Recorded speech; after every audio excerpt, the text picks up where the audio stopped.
ഏവർക്കും സ്വാഗതം, വെൽക്കം, വണക്കം.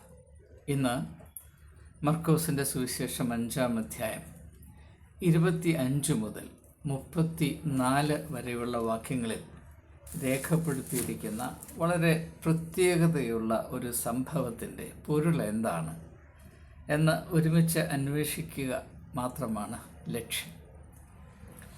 ഈ സംഭവത്തെ അനേക നാളുകളിൽ നിശബ്ദമായി പിന്തുടർന്ന ഒരു വ്യക്തിയാണ് ഞാൻ. ഓരോ തവണയും ഈ സംഭവം വായിക്കുമ്പോൾ അതിൻ്റെ ഉള്ളടക്കം, അതിൻ്റെ പൊരുൾ ഏതാണ്ട് പിടിതരാൻ മനസ്സില്ല എന്ന പോലെ വഴുതി മാറിക്കൊണ്ടേയിരിക്കുന്ന ഒരനുഭവമാണ് കുറഞ്ഞ പക്ഷം ഒരു 40 വർഷമായി എനിക്ക് ഉണ്ടായിക്കൊണ്ടിരുന്നത്. എന്നാൽ ആ ഒരു അനുഭവത്തിന് ഇന്ന് അല്പം മാറ്റം വന്നിരിക്കുന്നു എന്നതുകൊണ്ട് ഞാൻ ഈ സംഭവത്തെ ഇപ്പോൾ എങ്ങനെയാണ് മനസ്സിലാക്കുന്നത് എന്ന് നിങ്ങളുമായി പങ്കിടുക എൻ്റെ പ്രത്യേകമായ സന്തോഷമാണ്. സംഭവം ഏതാണെന്ന് സൂചിപ്പിക്കട്ടെ.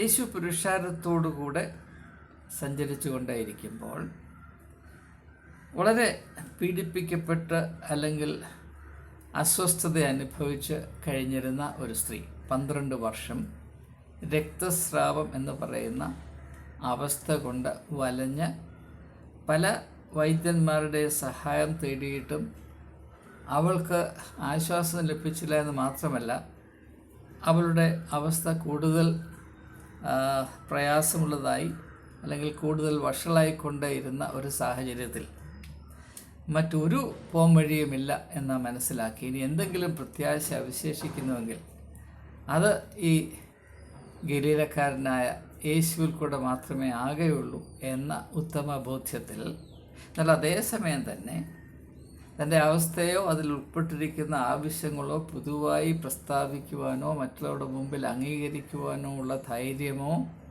അവകാശമോ ഇല്ലാതിരുന്ന ഒരു സ്ത്രീ, തികച്ചും നിരാലംബയായ ഒരു സ്ത്രീ, പുരുഷാരത്തിൻ്റെ തിക്കിനിടയിൽ കൂടെ വന്ന് അവൻ്റെ വസ്ത്രത്തിൻ്റെ തൊങ്ങലെങ്കിലും തൊട്ടാൽ എനിക്ക് സൗഖ്യം വരുമെന്ന് ആത്മാർത്ഥമായി വിശ്വസിച്ച് അവൾ മുൻകൈ എടുത്തത് കൊണ്ട് സംഭവിച്ച വളരെ പ്രത്യേകതയുള്ള, നമ്മുടെ ശ്രദ്ധയോടെ വളരെ തുറന്ന മനസ്സോടെ എല്ലാ മുൻവിധികളെയും ഉപേക്ഷിച്ച് സമീപിച്ച് മനസ്സിലാക്കേണ്ട ഒരു സംഭവമാണിത്. അതുകൊണ്ട് ഇതിൻ്റെ പൊരുൾ എന്ത് എന്ന് എനിക്ക് വെളിപ്പെട്ടു വന്നത് നിങ്ങളുമായി പങ്കിടുന്നതിൽ എനിക്ക് അധികമായ സന്തോഷമുണ്ട്. ഞാനിപ്പോൾ ഈ സംഭവത്തെ മനസ്സിലാക്കുന്നത് ഒരു വാക്കിൽ കൂടെയാണ്. ആ വാക്ക് മറ്റൊന്നുമല്ല, വസ്ത്രം എന്ന വാക്കാണ്. വസ്ത്രം. അപ്പോൾ നിങ്ങൾ വിചാരിക്കും, വസ്ത്രത്തിന് എന്താണ് ഇത്ര വലിയ പ്രാധാന്യം ഇയാൾ കൽപ്പിക്കുന്നത് എന്ന് ന്യായമായും ചോദിക്കാം. അത് ഞാൻ പറഞ്ഞ് മനസ്സിലാക്കാം. അത് ഞാൻ മനസ്സിലാക്കുന്ന വിധം നിങ്ങളുമായി പങ്കിടും. ഒരു സ്ത്രീയുടെ ചിന്തയിൽ വസ്ത്രത്തിന് വലിയ പ്രാധാന്യമുണ്ട്. ഈ കാലത്ത് സ്ത്രീകളെക്കാൾ കൂടുതൽ പുരുഷന്മാരാണ് ഇങ്ങനെ സൗന്ദര്യബോധം കൊണ്ട് നടക്കുന്നത്. വസ്ത്രത്തിലും അത് കഷണ്ടി ഇല്ലാതാക്കുന്ന വിധത്തിൽ മുടി പറിച്ച് നട്ടും, പണ്ടൊക്കെ ഞാറ് നടുന്നത് പോലെ പുരുഷന്മാർ തലയിൽ മുടി നട്ടുപിടിപ്പിച്ചുകൊണ്ട് നടക്കുന്നു. കോസ്മെറ്റിക് ഇൻഡസ്ട്രി ഏറ്റവും കൂടുതൽ ഇപ്പോൾ ആശ്രയിക്കുന്നത് പുരുഷന്മാരാണ് എന്നൊക്കെ ഇരിക്കെ തന്നെ ആ കാലത്ത് പ്രത്യേകിച്ച് ഒരു സ്ത്രീയെ സംബന്ധിച്ചിടത്തോളം വസ്ത്രം അവളെ വളരെയധികം സ്വാധീനിക്കുന്ന ഒരു ഘടകമാണ്, അല്ലെങ്കിൽ വളരെ അവൾ ആശ്രയിച്ചിരിക്കുന്ന ഒരു ഘടകമാണ് വസ്ത്രം എന്നുള്ളത്. അതുകൊണ്ട് യേശുവിൻ്റെ വസ്ത്രം തൊട്ടാൽ എനിക്ക് രോഗശാന്തി ലഭിക്കും എന്ന് വേദപുസ്തകത്തിൽ മറ്റാരും പറഞ്ഞതായി രേഖപ്പെടുത്തിയിട്ടില്ല. അപ്പോസ്തല പ്രവൃത്തിയുടെ പുസ്തകത്തിൽ അപ്പോസ്തലന്മാർ കടന്നു പോകുമ്പോൾ അവരുടെ നിഴൽ വീണാൽ ഞങ്ങൾക്ക് സൗഖ്യം പ്രാപിക്കും, അല്ലെങ്കിൽ രോഗികൾക്ക് സൗഖ്യം പ്രാപിക്കുമെന്ന ആശയമുണ്ട്. എന്നാൽ വസ്ത്രം തൊട്ടതുകൊണ്ട് രോഗശാന്തി വരുമെന്ന് സൂചിപ്പിക്കുന്ന ഒരേ ഒരു സംഭവം 4 സുവിശേഷങ്ങളിൽ ഇത് മാത്രമേ ഉള്ളൂ എന്നത് പ്രത്യേകം ശ്രദ്ധേയമാണ്. അത് മനസ്സിലാക്കിയെങ്കിൽ മാത്രമേ ഈ സംഭവത്തിൻ്റെ ഉൾപ്പൊരുൾ, അതിൻ്റെ അർത്ഥം, അതിൻ്റെ താക്കോലായി നമുക്കതിനെ പ്രയോജനപ്പെടുത്തുവാൻ സാധിക്കുകയുള്ളൂ. ഞാൻ എനിക്ക് സാഹിത്യത്തിൻ്റെ പശ്ചാത്തലമുള്ളതുകൊണ്ട് ഈ ഒരു വിഷയത്തെപ്പറ്റി കുറച്ചുകൂടെ ബോധമുണ്ട് എന്നതൊരു യാഥാർത്ഥ്യമാണ്. സാഹിത്യ സമ്പാദ്യത്തിൽ മാത്രമല്ല, സാംസ്കാരികമായ അറിവിലും നാം ഒന്ന് പരിശോധിക്കുമ്പോൾ എല്ലാ യുഗത്തിലും എല്ലാ സംസ്കാരത്തിലും സ്ത്രീയുടെ വസ്ത്രത്തെപ്പറ്റി പ്രത്യേകമായ ഒരു ഊന്നലും പല പല നിബന്ധനകളും, സ്ത്രീ എപ്രകാരം ഉടുക്കണമെന്നും ഉടുക്കരുത് എന്നുള്ള അനേകമായ നിർബന്ധങ്ങൾ എല്ലാ സമൂഹങ്ങളിലും കാലാകാലങ്ങളിൽ സ്ഥിതി ചെയ്തിരുന്നുവെന്ന് നമുക്കറിയാം. അപ്പം നമ്മുടെ ഇടയിൽ തന്നെ സ്ത്രീകൾ ലൈംഗികമായി പുരുഷന്മാരുടെ അക്രമത്തിനിരയാകുന്നതിൻ്റെ പ്രധാനപ്പെട്ട കാരണം അവർ മര്യാദയ്ക്ക് വസ്ത്രം ധരിക്കാതെ നടക്കുന്നത് കൊണ്ട് മാത്രമാണ് എന്ന് നിർബന്ധം പിടിക്കുന്ന ഒരു കാലഘട്ടമുണ്ട്. സ്ത്രീകൾ സഭ്യമായി വസ്ത്രധാരണം നടത്തണ്ട എന്ന് ഞാൻ പറയുന്നില്ല. പക്ഷേ ഈ ഒരു കാഴ്ചപ്പാട് ഇപ്പോഴും നമ്മുടെ ഇടയിലുണ്ട്. ഒരു സ്ത്രീയെ സംബന്ധിച്ചിടത്തോളം അവൾ ആക്രമിക്കപ്പെടണമോ വേണ്ടായോ എന്ന് തീരുമാനിക്കുന്ന ഏക ഘടകം അവൾ ധരിക്കുന്ന വസ്ത്രമാണ്. എന്ത് ധരിക്കുന്നു, എന്ത് ധരിക്കുന്നില്ല, എത്രമാത്രം വസ്ത്രം ധരിക്കുന്നു, എത്രമാത്രം ധരിക്കുന്നില്ല എന്നത് മാത്രമാണെന്ന് ഇപ്പോഴും ചിന്തിക്കുന്ന ആളുകളുണ്ട്. അത് പ്രധാനപ്പെട്ട ആളുകളാണ്, നേതാക്കന്മാരാണ്, ചില പാർട്ടിയിൽ അത് കൂടുതലാണ്. ഇതൊക്കെ നമുക്കറിയാവുന്ന കാര്യങ്ങളാണ്. അപ്പോൾ വസ്ത്രവും സ്ത്രീയും തമ്മിലുള്ള ബന്ധം, നിങ്ങൾക്ക് പരിചയമുള്ള തോമസ് ഹാർഡി എന്ന് പറയുന്ന ഇംഗ്ലീഷ് നോവലിസ്റ്റ്, അദ്ദേഹം തൻ്റെ ഒരു കൃതിയിൽ പറയുന്നത്, പുരുഷന് വസ്ത്രം അവൻ്റെ ശരീരത്തിന് ബാഹ്യമാണെങ്കിൽ സ്ത്രീക്ക് വർഷം അവളുടെ ത്വക്ക് പോലെയാണ്, തൊലി പോലെയാണ്. Dress is to a woman the same as her skin. പുരുഷന് അവൻ്റെ തൊലിക്ക് വെളിയിലുള്ളതാണ് വസ്ത്രം. സ്ത്രീയെ സംബന്ധിച്ചിടത്തോളം വസ്ത്രമാണ് അവളുടെ തൊലി, അവളുടെ ത്വക്ക് എന്ന് തോമസ് ഹാർഡി ഏതോ ഒരു നോവലിൽ എഴുതിയതായി ഇപ്പോൾ എനിക്ക് ഓർമ്മ വരുന്നുണ്ട്. ഏത് നോവലിലാണെന്ന് കൃത്യമായിട്ട് ഇപ്പോൾ എനിക്ക് ഓർത്ത് പറയാൻ കഴിയുന്നില്ല. അപ്പോൾ അങ്ങനെ പലവിധമായ സൂചനകൾ ഉണ്ട് എന്ന് നമുക്കറിയാം. എന്തുകൊണ്ടാണ് ഈ സ്ത്രീ അവൾ ചിന്തിച്ചപ്പോൾ ഒന്നും വേണ്ട, യേശുവിൻ്റെ വസ്ത്രത്തിൻ്റെ തൊങ്ങലൊന്ന് തൊട്ടാൽ എനിക്ക് രോഗശാന്തി പ്രാപിക്കാമെന്ന് ചിന്തിക്കാൻ ഒരു സ്ത്രീയെ സംബന്ധിച്ചിടത്തോളം അവളുടെ മനസ്സിൽ സമൂഹത്തിൻ്റെ സമ്മർദ്ദം കൊണ്ട് സമൂഹം സ്ഥാപിച്ച് വെച്ചിട്ടുള്ളൊരു മുൻവിധിയാണിത്. എല്ലാം വസ്ത്രത്തിൽ കൂടെയാണ്. ഒരു സ്ത്രീയുടെ കുബേരത്വവും സൗന്ദര്യവും വിലയുമൊക്കെ ഇന്നും സമൂഹം അളക്കുന്നത് അവർ ധരിക്കുന്ന വസ്ത്രം പ്രധാനമായും പരിഗണിച്ചിട്ടാണ്. വസ്ത്രത്തിൻ്റെ കൂടെ ആഭരണവുമുണ്ട്, അത് നമുക്ക് അറിയാവുന്നതാണ്. അപ്പോൾ ഇവിടെ എന്താണ് നാം മനസ്സിലാക്കുന്നത്? ഇതിൽ പൊതുവായിട്ടുള്ള ആശയം എന്താണ്? ഒരു സ്ത്രീയെ സമൂഹം നിയന്ത്രിക്കുന്നത് അവളുടെ വസ്ത്രത്തിൽ കൂടെയാണ്. പ്രത്യേകമായി ശ്രദ്ധിക്കുക, ഒരു സ്ത്രീകളെ ഒരു സമൂഹം നിയന്ത്രിക്കുന്നത് അവളുടെ വസ്ത്രധാരണത്തിൽ കൂടെയാണ്. ഞാൻ അനേക വർഷങ്ങൾക്ക് മുൻപ് വായിച്ച നരവംശാസ്ത്ര സംബന്ധമായ പുസ്തകത്തിൽ രേഖപ്പെടുത്തിയത് ഇപ്പോഴെനിക്ക് ഓർമ്മ വരികയാണ്. അതിൽ പറയുന്നത്, സ്ത്രീ ഇപ്രകാരമുള്ള വസ്ത്രം ധരിക്കണം എന്ന പുരുഷ മേധാവിത്വം ഉൾക്കൊള്ളുന്ന ഒരു സംസ്കാരം, ഒരു സമൂഹം, ഒരു മതം നിർബന്ധിക്കുന്നതിൻ്റെ കാര്യം അവൾക്ക് സഞ്ചാര സ്വാതന്ത്ര്യം അനുഭവിച്ചാൽ എന്തെല്ലാം അപകടമുണ്ടായിത്തീരും എന്ന ഒരു ഭീതി കൊണ്ടാണ്. പ്രത്യേകിച്ച് രാത്രി പുരുഷനറിയാതെ അവളെ വീട്ടിൽ നിന്ന് ഇറങ്ങിപ്പോകുമോ? അങ്ങനെ പോകാതിരിക്കേണ്ടതിന് എന്ത് വേണം? അത്ര പെട്ടെന്ന് അനായാസമായി എഴുന്നേറ്റ് പോകാതിരിക്കത്തക്കവണ്ണമുള്ള, അല്ലെങ്കിൽ പോകാൻ അവളെ അനുവദിക്കാത്ത വിധത്തിലുള്ള വസ്ത്രം ധരിപ്പിച്ചാൽ പുരുഷന് കുറച്ചുകൂടെ സമാധാനത്തോടെ കിടന്നുറങ്ങാം എന്നൊരു ധാരണ ഇതിൻ്റെ പുറകിലുണ്ട് എന്നോ അതേത് പുസ്തകത്തിലാണെന്ന് പോലും എനിക്കിപ്പോൾ ഓർമ്മയില്ല. എന്നതൊക്കെ അർത്ഥങ്ങളുണ്ട് എന്ന് ഞാൻ മനസ്സിലാക്കുക. അപ്പോൾ ഇതിൽ നിന്ന് നമുക്കിനി അല്പം മുൻപോട്ട് കടന്ന് ചിന്തിക്കുമ്പോൾ സ്ത്രീയുടെ വസ്ത്രം, അതിന് രണ്ട് ഘടകങ്ങളുണ്ട്. ഒന്ന് സൗന്ദര്യം, രണ്ട് നിയന്ത്രണം. നിയന്ത്രണം എന്ന് പറയുമ്പോൾ അതിന് ആശ്രയബോധം, ഡിപ്പെൻഡൻസ് എന്നും അർത്ഥമുണ്ട്. ഡിപ്പെൻഡൻസ്. ഈ ഡിപ്പെൻഡ് എന്ന വാക്ക് ഇംഗ്ലീഷിൽ, വാക്കുകളുടെ ഉറവിടം കൂടെ അന്വേഷിക്കുന്ന ഒരു വ്യക്തി എന്ന നിലയിൽ എനിക്ക് നിങ്ങളോട് പറയാൻ കഴിയുന്നത്, ഈ ഡിപ്പെൻഡ് എന്ന വാക്ക് എൻ്റെ അർത്ഥം തൂങ്ങിക്കിടക്കുക എന്നാണ്. അപ്പോൾ ഒരു സമൂഹത്തിൽ സ്ത്രീ തൂങ്ങിക്കിടക്കുന്നത് അവളുടെ വസ്ത്രത്തിൽ കൂടെയാണ് എന്ന ഒരു രൂപകൽപ്പന ഇവിടെയുണ്ട്. അപ്പോൾ അങ്ങനെ നാം ഏതിൽ തൂങ്ങിക്കിടക്കുന്നു അത് നമ്മെ നിയന്ത്രിക്കും, യാതൊരു സംശയമില്ല. നാം ഏതിൽ ഇങ്ങനെ തൂങ്ങിക്കിടക്കുന്നു അതിൽ നിന്ന് പിടിവിട്ടാൽ നമ്മൾ ഇല്ലാതെയായി പോകുമെന്നൊരു ഭീതി ന്യായമായി നമ്മുടെ ഉള്ളിൽ എപ്പോഴും പ്രവർത്തിച്ചുകൊണ്ടിരിക്കും. അതുകൊണ്ടാണ് സ്ത്രീകൾ ഇങ്ങനെ അവർക്കായി നിഷ്കർഷിക്കപ്പെട്ടിരിക്കുന്ന വിധങ്ങളിൽ ഏറ്റവും ഒതുങ്ങി നിൽക്കുവാൻ സഹസ്രാബ്ദങ്ങളായി ശ്രമിച്ചിട്ടുള്ളത്. പക്ഷേ ഇപ്പോൾ അതിന് മാറ്റം വന്നുകൊണ്ടിരിക്കുന്നു. അത് നല്ലതോ തീയതോ എന്നത് നമ്മുടെ ഇപ്പോഴത്തെ വിഷയമല്ല. അതുകൊണ്ട് ആ ഭാഗത്തേക്ക് ശ്രദ്ധ ചെലുത്താൻ താല്പര്യപ്പെടുന്നില്ല. അപ്പോൾ ഇവിടെ നിയന്ത്രണം എന്ന വാക്കിൽ നമുക്ക് കേന്ദ്രീകരിച്ചിരിക്കുന്നു. അപ്പോൾ നാം മനസ്സിലാക്കേണ്ടത്, ഇപ്പോൾ സ്ത്രീയാണെങ്കിലും പുരുഷനാണെങ്കിലും പല വിധത്തിലുള്ള നിയന്ത്രണങ്ങൾക്ക് വിധേയമായിട്ടാണ് ജീവിക്കുന്നത്. പുരുഷന്മാരെ അപേക്ഷിച്ച് സ്ത്രീകൾക്കാണ് കൂടുതൽ നിയന്ത്രണം സഹിച്ച് ജീവിക്കേണ്ടി വരുന്നത്. ഉദാഹരണമായിട്ട് വിവാഹ ജീവിതത്തെപ്പറ്റി ചിന്തിക്കുമ്പോൾ ഇന്നും എത്രമാത്രം സമൂഹവും സംസ്കാരവും പുരോഗമിച്ചു പരിഷ്കരിക്കപ്പെട്ടു എന്നൊക്കെ പറഞ്ഞാലും അസമത്വം കുടുംബത്തിലും കുടുംബസംബന്ധമായ ബന്ധത്തിലും നന്നേ പ്രവർത്തിക്കുന്നുണ്ട്.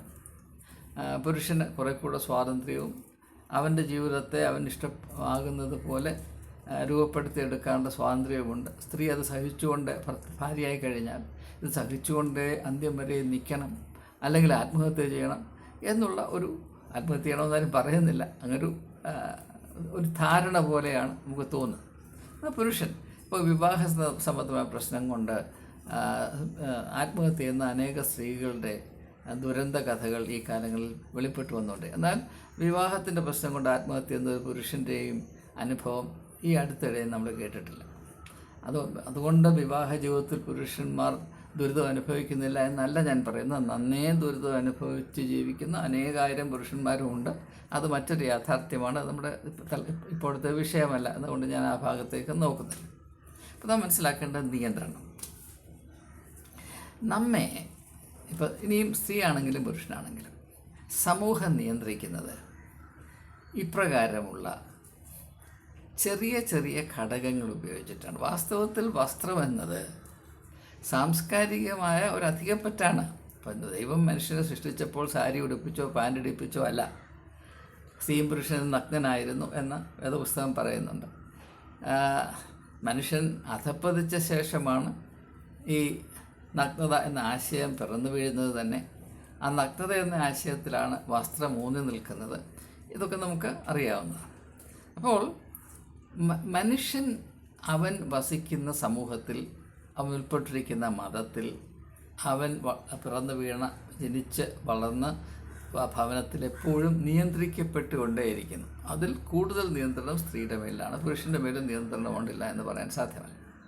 അപ്പോൾ നാം ഈ നിയന്ത്രണം എന്ന ആശയം വെച്ച് നോക്കുമ്പോൾ വളരെ വളരെ രസകരമായ ശ്രദ്ധേയമായ ഒരു യാഥാർത്ഥ്യം, എല്ലാ സമൂഹവും എല്ലാ സ്ഥാപനങ്ങളും വ്യക്തികളെ നിയന്ത്രിക്കുന്നത് വളരെ തുച്ഛമായ കാര്യങ്ങൾ കൊണ്ടാണ്, വലിയ വിലയില്ലാത്ത കാര്യങ്ങൾ കൊണ്ടാണ്.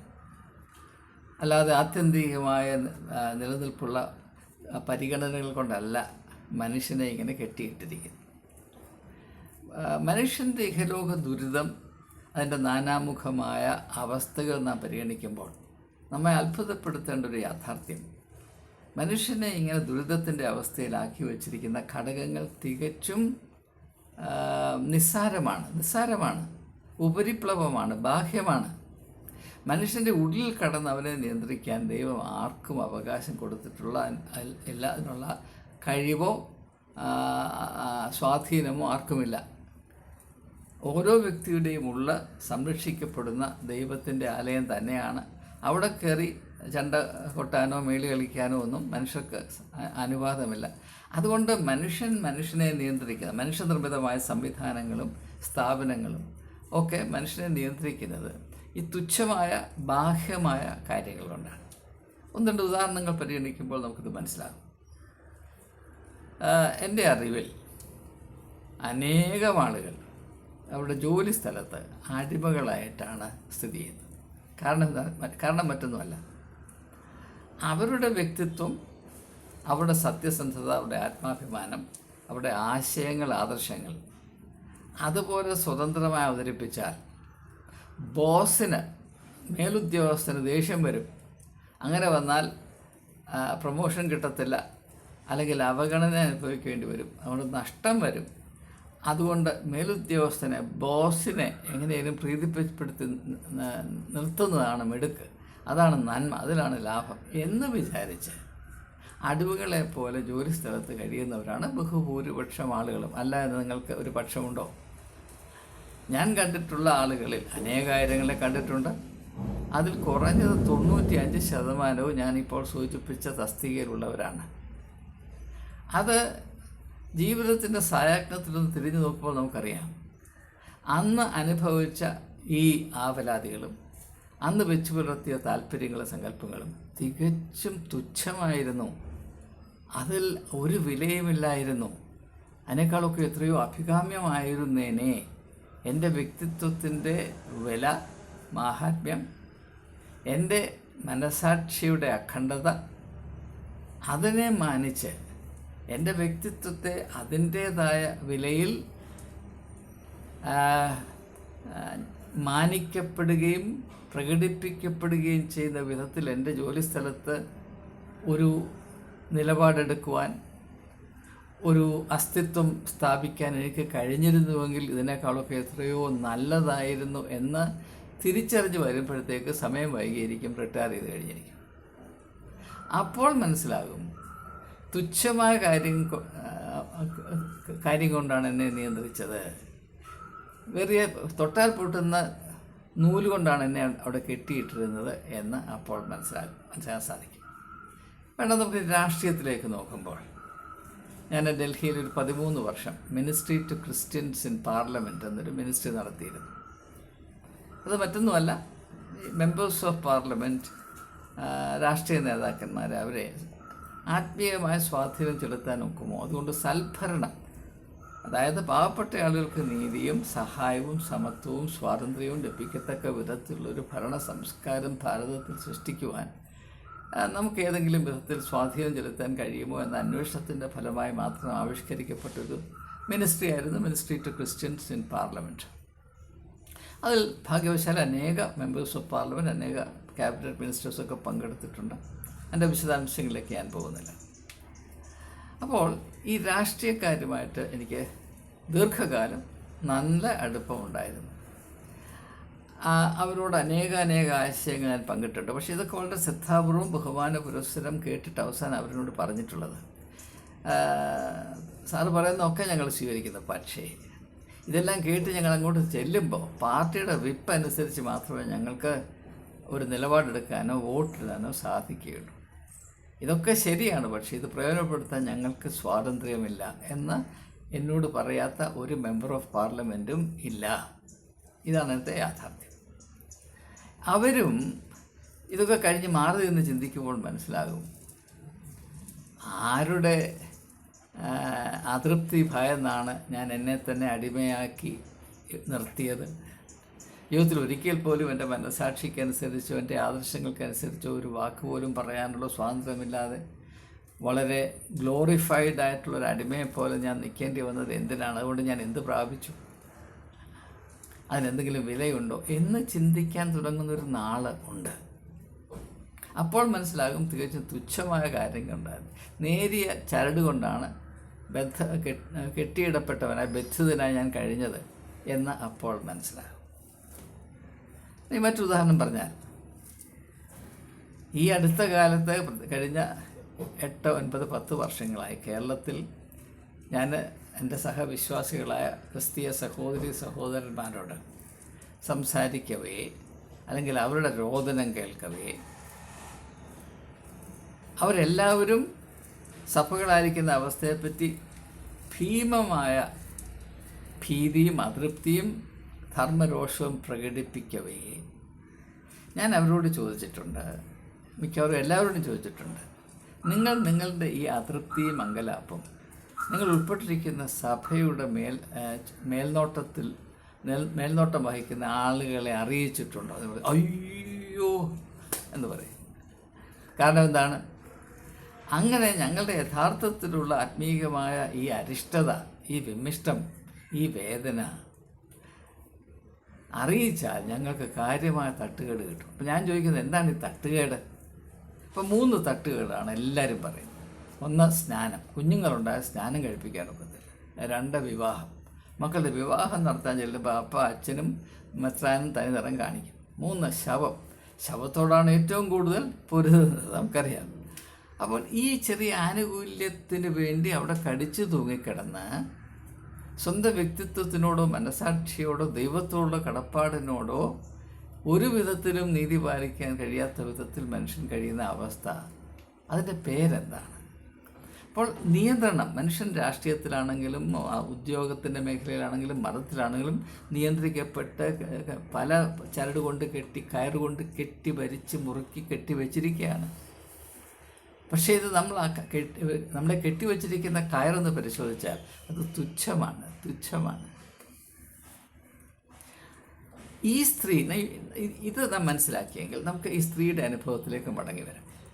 ഈ സ്ത്രീയുടെ അനുഭവം തന്നെയായിരുന്നു. അവളുടെ അവസ്ഥയും അവളുടെ വ്യക്തിത്വവും അവളുടെ വസ്ത്രവും തമ്മിലുള്ള ബന്ധം എന്തായിരുന്നു? അത് തന്നെയാണ്. ഇപ്പം സമൂഹം അവളുടെ മേൽ അടിച്ചേൽപ്പിച്ച വസ്ത്രമില്ലേ, ആ വസ്ത്രത്തിൻ്റെ ഭാഗമായി ഒരു സ്ത്രീ എന്ന നിലയിൽ അവൾ സഹിക്കേണ്ട ഒരു അപമാനമുണ്ട്. അതെന്താണ്? അവൾക്ക് രക്തസ്രാവമുണ്ട്. ഒരു സ്ത്രീക്ക് സ്വാഭാവികമായുള്ള രക്തസ്രാവം, അത് ഈ സ്ത്രീയെ സംബന്ധിച്ചിടത്തോളം കുറച്ച് കൂടുതലാണ്. അൺനാച്ചുറൽ സൈക്കിൾസ്, മന്ത്ലി സൈക്കിൾസ്, അത് വലിയൊരു അപമാനമാണ്, വലിയ പാപം. അതുകൊണ്ട് അവൾ അശുദ്ധയാണ്. ആരും തൊട്ടുപോയാൽ, തൊട്ടാൽ എല്ലാവരും അശുദ്ധരായി. ഇത് സമൂഹം അവളുടെ മേൽ അടിച്ചേൽപ്പിച്ചിരിക്കുന്നത്. ഇങ്ങനെ ഒരു സങ്കല്പം ഉണ്ടാക്കിയത് അവളല്ല, പുരുഷ മേധാവിത്വത്തിലൊരു സംസ്കാരമാണ്. സ്ത്രീക്ക് ഈ അനുഭവമാണെങ്കിൽ അവൾ അശുദ്ധയാണ്. 4 അയലത്ത് വരാൻ അവൾക്ക് അവകാശമില്ല. അവൾക്ക് കുഷ്ഠരോഗിയെ പോലെയാണ്. ഈ ഭാരവും പേറിക്കൊണ്ട് നടന്ന സ്ത്രീ, അവൾക്ക് വാസ്തവത്തിൽ വേണ്ടതുപോലെ ഈ ഒരു യാഥാർത്ഥ്യത്തെ തിരിച്ചറിയാൻ കഴിഞ്ഞില്ല. എന്താണ്? ഞാൻ വഹിച്ചുകൊണ്ട് നടക്കുന്ന വലിയ ഭാരമില്ലേ, സമൂഹത്തിൻ്റെ കണ്ണിൽ ഞാൻ അശുദ്ധയാണ്, എന്നെ തൊടുന്നവരൊക്കെ അശുദ്ധരായിത്തീരും, ഞാനൊരു നികൃഷ്ട ജീവിയാണ്, എനിക്ക് ആരുടെയും അടുത്ത് വരാനോ ആരുടെയും മുഖത്ത് നോക്കാനോ അവകാശമില്ല. ജീവിതം നരകമാക്കാൻ ഈ ഒറ്റ സങ്കല്പം മതി. അടിസ്ഥാനരഹിതമായ സങ്കല്പം, തികച്ചും ആർബിട്രറിയായി, യാതൊരു വിധത്തിലും അർത്ഥമില്ലാത്ത, ഒരു വിധത്തിലും ന്യായീകരിക്കാൻ കഴിയാത്ത, തികച്ചും അനാവശ്യമായൊരു സങ്കല്പം. ആ സങ്കല്പത്തെ അതിജീവിച്ചാൽ മാത്രമേ അവൾക്ക് സൗഖ്യമുണ്ടാകുകയുള്ളൂ. ആ സങ്കല്പം നിലനിർത്തത്തോളം കാലം അവളെ ഏതൊക്കെ വൈദ്യൻ്റെ അടുത്ത് കൊണ്ടുപോയാലും, ഏതൊക്കെ മെഡിക്കൽ കോളേജിൽ കൊണ്ടുപോയാലും, ഏത് അത്ഭുത രോഗശാന്തി വിധത്തിൻ്റെ അടുത്ത് കൊണ്ടുപോയാലും യാതൊരു പ്രയോജനവുമില്ല. അത് യേശുവിന് മനസ്സിലായി. അതുകൊണ്ടാണ് അവളെ പൊതുവായി ഒന്ന് ഐഡൻറ്റിഫൈ ചെയ്യുകയും ഒന്ന് തിരിച്ചറിയുകയും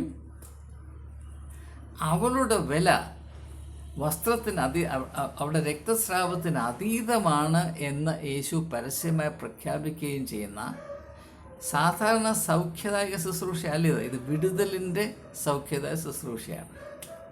ഒരു സമൂഹം ആ സ്ത്രീയുടെ മേൽ അടിച്ചേൽപ്പിച്ചിരുന്ന സങ്കല്പങ്ങളുടെ ഭാരവും മുറിവും അപമാനവും ശ്വാസം മുട്ടലും സഹിച്ച് ജീവിതം നശിച്ചു പോകാതിരിക്കത്തക്കവണ്ണം അവളെ ആ അവസ്ഥയിൽ നിന്ന് വിടുവിച്ച് അവളും അബ്രഹാമിൻ്റെ പുത്രിയാണ് എന്ന് പ്രഖ്യാപിക്കുന്ന അതിമനോഹരമായ ശ്രദ്ധേയമായ വിടുതലിൻ്റെ ഒരു ശുശ്രൂഷയാണ് യേശുവോടെ നടത്തുന്നതെന്ന് മനസ്സിലാക്കി. അല്ലെങ്കിൽ ആ പുരുഷാരത്തിൻ്റെ ഇടയിൽ കൂടെ സ്ത്രീ വന്ന് ആരും അറിയാതെ അവൻ്റെ വസ്ത്രത്തിൻ്റെ തൊങ്ങൽ തൊട്ട് സൗഖ്യം പ്രാപിച്ചിട്ട് വീട്ടിൽ പോയാൽ മതി. യേശു ഇപ്രകാരം ആ സാഹചര്യത്തെ കൈകാര്യം ചെയ്യേണ്ട മറ്റ് യാതൊരു ആവശ്യവുമില്ല. ആരാണ് എൻ്റെ വസ്ത്രത്തിൽ തൊട്ടത്, എൻ്റെ ശരീരത്തിൽ നിന്ന് ശക്തി പകരുന്നതായി ഞാൻ അനുഭവിച്ചുവല്ലോ എന്ന് പറയേണ്ട കാര്യമൊന്നുമില്ല. കാരണം പുരുഷാരം വിങ്ങി നിൽക്കുമ്പോൾ തീർച്ചയായും അനേകർ യേശുവിൻ്റെ വസ്ത്രത്തിൽ തൊട്ട് കാണും. പിന്നെ പ്രത്യേകിച്ച് ഒരു സ്ത്രീ ഇങ്ങനെ, ഒരു സ്ത്രീയാണെന്ന് യേശു പറയുന്നില്ല, ആരാണ് എൻ്റെ വസ്ത്രത്തിൽ തൊട്ടത്. അത് കൃത്യമായും ഒരു വ്യക്തിയെ പ്രത്യേകമായി ഐഡൻറ്റിഫൈ ചെയ്ത് അവളുടെ ജീവിത സാഹചര്യത്തിൻ്റെ സൂക്ഷ്മതയിൽ മനസ്സിലാക്കുകയും അത് അവിടെ ഉണ്ടായിരുന്ന സമൂഹത്തെ മനസ്സിലാക്കുകയും ചെയ്യുന്ന രണ്ട് മുഖങ്ങളുള്ള വിടുതലിൻ്റെ ശുശ്രൂഷയാണ് അവിടെ നടക്കുന്നത്. ഇവിടെ ആ സ്ത്രീക്ക് സൗഖ്യം നൽകിയെന്നത് മാത്രമല്ല, കൂടെ ഉണ്ടായിരുന്ന പുരുഷാരത്തിനും സൗഖ്യം നൽകുകയാണ്. എന്താണ്? നിങ്ങൾ ഇപ്രകാരമുള്ള സങ്കല്പങ്ങൾ വെച്ചു പുലർത്തുമ്പോൾ ഈ സമൂഹത്തെ രോഗാതുരമാക്കുന്ന ഒരു പരിണിത ഫലം ഇതിലുണ്ട്. നിങ്ങളുടെ ചിന്താഗതി മാറ്റണം. ഒരു സ്ത്രീയെ അശുദ്ധയാണ് എന്ന് പ്രഖ്യാപിക്കാൻ നിങ്ങൾക്കാരാണ് അവകാശം നൽകിയത്? സ്ത്രീ ശുദ്ധയാണോ അശുദ്ധയാണോ എന്ന് തീരുമാനിക്കാൻ നിങ്ങളാരാണ്? ഏത് അടിസ്ഥാനത്തിലാണ് നിങ്ങളിത് പറയുന്നത് എന്നുള്ള അനേക ചോദ്യങ്ങൾ അവിടെയുണ്ട്. അതുകൊണ്ടാണ് വസ്ത്രത്തിന് ഇവിടെ പ്രാധാന്യം കൽപ്പിക്കുന്ന. വസ്ത്രത്തിന് പ്രാധാന്യം ഉണ്ടായിട്ടല്ല, ആ വസ്ത്രം ഒരു പ്രതീകമാണ്. അതെന്തിൻ്റെ പ്രതീകമാണ്? ഒരു സ്ത്രീയെ, അത് സ്ത്രീയെ ആണെങ്കിലും പുരുഷനെ ആണെങ്കിലും, ഒരു വ്യക്തിയെ ഒരു സമൂഹം നിയന്ത്രിക്കാൻ ഉപയോഗിക്കുന്ന തന്ത്രങ്ങൾ തികച്ചും തുച്ഛമായ കാര്യങ്ങളാണ്. ഇപ്പോൾ ഞാൻ സൂചിപ്പിച്ചതുപോലെ ഉദ്യോഗത്തിലൊരു പ്രമോഷൻ കിട്ടണമെങ്കിൽ ബോസ് കനിയണം. ബോസിനെ അതിർത്തിപ്പെടുത്തിയാൽ പ്രമോഷൻ ഇച്ചിരി വൈകും. അല്ലെങ്കിൽ ഒരു പാർട്ടിയിൽ നിൽക്കണമെങ്കിൽ പാർട്ടിയുടെ തലപ്പത്തിരിക്കുന്ന ആളിനെ ദൈവത്തേക്കാൾ വന്ദിക്കുകയും ആദരിക്കുകയും അദ്ദേഹത്തിൻ്റെ ഇംഗിതം മണത്തറിഞ്ഞ് അപ്രകാരം നൃത്തം ചവിട്ടുകയും ചെയ്യണം. അല്ലെങ്കിൽ സഭയിൽ തന്നെ എന്തെങ്കിലും ന്യായമായ അവകാശങ്ങൾ പോലും പാലിച്ചു കിട്ടണമെങ്കിൽ അതിൻ്റെ കൊമ്പത്തിരിക്കുന്ന ആളുകളെ പ്രീതിപ്പെടുത്തണം. ഇങ്ങനെയുള്ള തികച്ചും അനാവശ്യമായ ഉപരിപ്ലവമായ യഥാർത്ഥത്തിൽ യാതൊരു വിലയും കൽപ്പിക്കാൻ അർഹതയില്ലാത്ത പരിഗണനകൾ കൊണ്ടാണ്, അങ്ങനെയുള്ള ചെറിയ നൂലുകൾ കൊണ്ടാണ് നമ്മളെ കെട്ടിയിട്ടിരിക്കുന്നത്. പക്ഷേ ഈ പലവിധമായ നൂലുകൾ കൊണ്ട് ഇട്ടിരിക്കുന്നത് നമുക്ക് യാതൊരു സ്വാതന്ത്ര്യവുമില്ല. ഇപ്പോൾ ജോനതൻ സ്വിഫ്റ്റിൻ്റെ ഗളിവേഴ്സ് ട്രാവൽസ് എന്നൊരു പുസ്തകമുണ്ട്. അതിൽ അദ്ദേഹം യാത്ര ചെയ്ത് ഒരു ചെറിയ ആളുകൾ മാത്രം വസിക്കുന്ന ലില്ലിപുട്ട് എന്ന് പറയുന്ന സ്ഥലത്തെത്തുന്നു. അദ്ദേഹം സഞ്ചരിച്ചിരുന്ന കപ്പൽ തകർന്നു പോയതുകൊണ്ടാണ്. അങ്ങനെ കരയിൽ കയറി ഇങ്ങനെ കിടന്ന് അവിടെ കിടന്ന് ഉറങ്ങിപ്പോയി. ഉറക്കമോടെ നോക്കിയപ്പോൾ അനങ്ങാൻ വയ്യ. കാരണം ഒരു 100,000 ചരട് കൊണ്ട് ഇദ്ദേഹത്തെ കെട്ടിയിട്ടിരിക്കുകയാണ്. ആരാണ് കെട്ടിയത്? ഈ 6 ഇഞ്ച് മാത്രം പൊക്കമുള്ള ഹൈറ്റുള്ള ലില്ലിപുട്ടിലെ ആളുകൾ, ലില്ലിപ്യൂട്ടിയൻസ് എന്ന് പറയും. അവർ നോക്കിയപ്പോൾ ഒരു വലിയ രാക്ഷസൻ, 6 ഇഞ്ച് അരയടി മാത്രം പൊക്കമുള്ളൊരു വ്യക്തിയുടെ കണ്ണിൽ കൂടെ 6 അടി പൊക്കമുള്ള ഒരാളെ കാണുമ്പോൾ ഇദ്ദേഹം വലിയ രാക്ഷസനാണെന്നല്ലേ ചിന്തിക്കുന്നത്. ഇപ്പോൾ നമുക്ക് 6 അടി പൊക്കമുണ്ടെന്ന് വിചാരിച്ചു. നമ്മേക്കാൾ 12 ഇരട്ടി പൊക്കം കൂടിയ ഒരു വ്യക്തി, 72 അടി പൊക്കമുള്ള ഒരു വ്യക്തി, അങ്ങനെ 72 അടി പൊക്കമുള്ള ഒരു വ്യക്തിയെ നമ്മൾ കാണുന്നത് പോലെയാണ് 6 ഇഞ്ച് മാത്രം പൊക്കമുള്ള ലില്ലിപുട്ടിലെ ആളുകൾ ഈ 6 അടി പൊക്കമുള്ള ഗളിവറിനെ കാണുന്നത്. പക്ഷേ ഈ വലിയ മനുഷ്യനെ കെട്ടിയിട്ടിരിക്കുന്നത് ആരാണ്? ഈ ചെറിയ മനുഷ്യരാണ്. എങ്ങനെയാണ് കെട്ടിയിരിക്കുന്നത്? ചെറിയ നാരുകൾ, 1000 നാരുകൾ കൊണ്ട് ഇങ്ങനെ കെട്ടിയിട്ടിരിക്കുകയാണ്. അദ്ദേഹത്തിന് അനങ്ങാൻ വയ്യ. ഇതാണ് മനുഷ്യൻ്റെ അവസ്ഥ എന്നാണ് ജോനതൻ സ്വിഫ്റ്റ് പറയുന്നത്. അതിനകത്ത് വലിയ അർത്ഥങ്ങളുണ്ട്. ഇതെല്ലാം കൂട്ടി വായിക്കുമ്പോൾ നമുക്ക് മനസ്സിലാകും യേശുവിൻ്റെ കാഴ്ചപ്പാടിൻ്റെ അത്ഭുതകരമായ ആ പ്രസക്തി.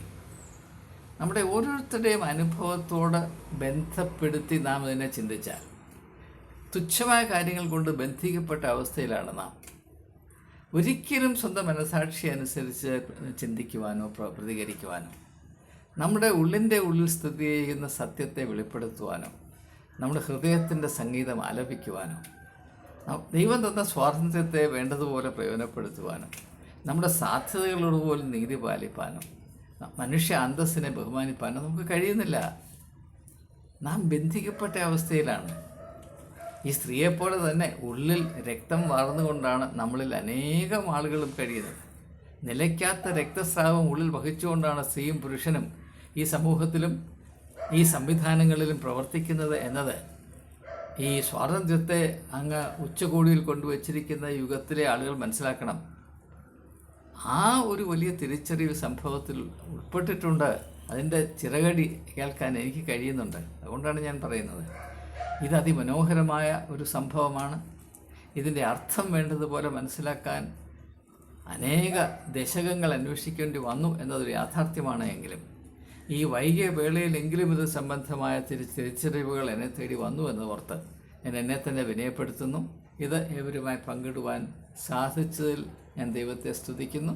ഇതിനെപ്പറ്റി നിങ്ങളേവരും നിങ്ങളുടെ ഓരോരുത്തരുടെയും വ്യക്തിപരമായ അവസ്ഥയുടെ പ്രത്യേകതയോടുള്ള ബന്ധത്തിൽ കുറച്ചുകൂടി മുൻപോട്ട് പോയി അന്വേഷിക്കണമേ എന്നൊരിക്കൽ കൂടെ ആത്മാർത്ഥമായി സവിനയം ആവശ്യപ്പെട്ടുകൊണ്ട് വാക്കുകൾ ഉപസംഹരിക്കുന്നു. എല്ലാവർക്കും എൻ്റെ നമസ്കാരം.